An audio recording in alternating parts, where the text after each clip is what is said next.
Chapter 15. The Story of Guṇanidhi. In the serene atmosphere of the ashram, Nārada, the great sage, bowed low before Brahmā, his mind filled with curiosity. After listening to Brahma's words, he humbly asked, "When did Lord Shiva, who is ever gracious to his devotees, journey to Kailāsa? How did he come to form a close bond with Kubera, that great and noble soul? What events transpired during his time there? Please, O revered one, tell me all these tales, for my heart is eager to hear them." Brahmā, seated on a lotus, with his face serene and voice gentle, replied, "O Nārada, listen with attention. I shall narrate to you the story of the moon-crested Lord Shiva, how he travelled to the sacred mountain Kailāsa, and how he forged a friendship with the divine treasurer Kubera. In the ancient city of Kāmpilya, there lived a devout sacrificer named Yajñadatta. He was born into the distinguished Somayaji family, known for its expertise in Vedic sacrifices. Yajñadatta himself was a master of the Vedas and Vedangas, a scholar well versed in Vedanta, and a figure of high esteem among kings and commoners alike. His fame spread far and wide, as he was known for his generosity and adherence to the sacred rites.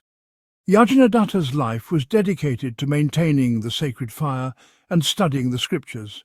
Yet, amidst this pious household, his only son, Guṇanidhi, grew up with a different inclination. Guṇanidhi was strikingly handsome, his skin glowing like the moon's disk, and his intellect sharp.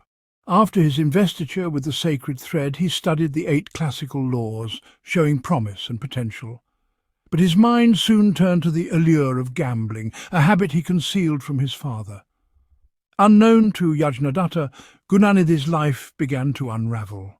He frequently took money from his loving mother under various pretenses and spent it all in the gambling dens. He became close to the other gamblers, forming a bond that grew stronger each day. In his secret life, Guṇanidhi drifted further from the ways of the Brahmins. He neglected his daily prayers and rituals, even speaking disrespectfully of the Vedas, sacred texts, gods and fellow Brahmins. Guṇanidhi's friends included actors, performers and heretics, a crowd that would have been frowned upon by the traditionalists.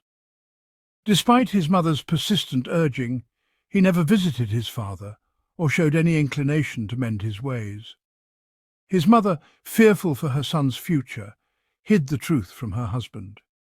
Whenever Yajñadatta inquired about his son, she would fabricate tales. He just left after his study session, accompanied by a few friends. Despite her efforts to correct him, Guṇanidhi continued on his path of waywardness.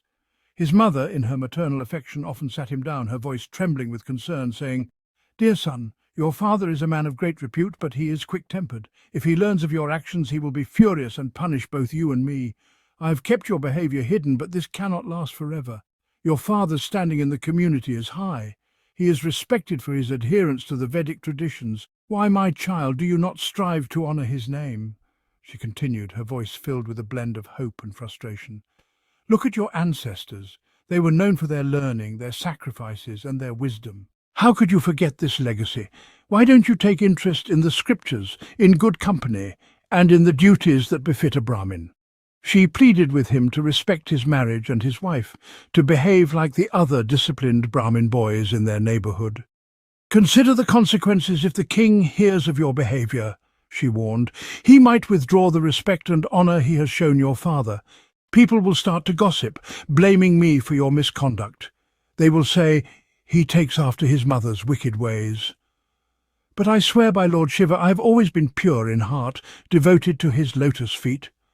But Guṇanidhi was unmoved by his mother's words. Her pleas fell on deaf ears. Instead, he continued to pilfer valuables from the house, precious rings, metal vessels and garments, only to lose them to his fellow gamblers. One day, as fate would have it, Yajñadatta spotted a gambler wearing his precious ring, one adorned with rare gemstones. He confronted the man, demanding to know where he had acquired it. Initially, the gambler refused to answer, but under pressure he revealed the truth. "It was your son, Guṇanidhi, who gave it to me," the gambler confessed. "He has lost many of your possessions to us. Every day he joins us, bringing more items to wager." These words struck Yajñadatta like a thunderbolt. He returned home in a daze, covering his face in shame, unable to comprehend the depths of his son's actions.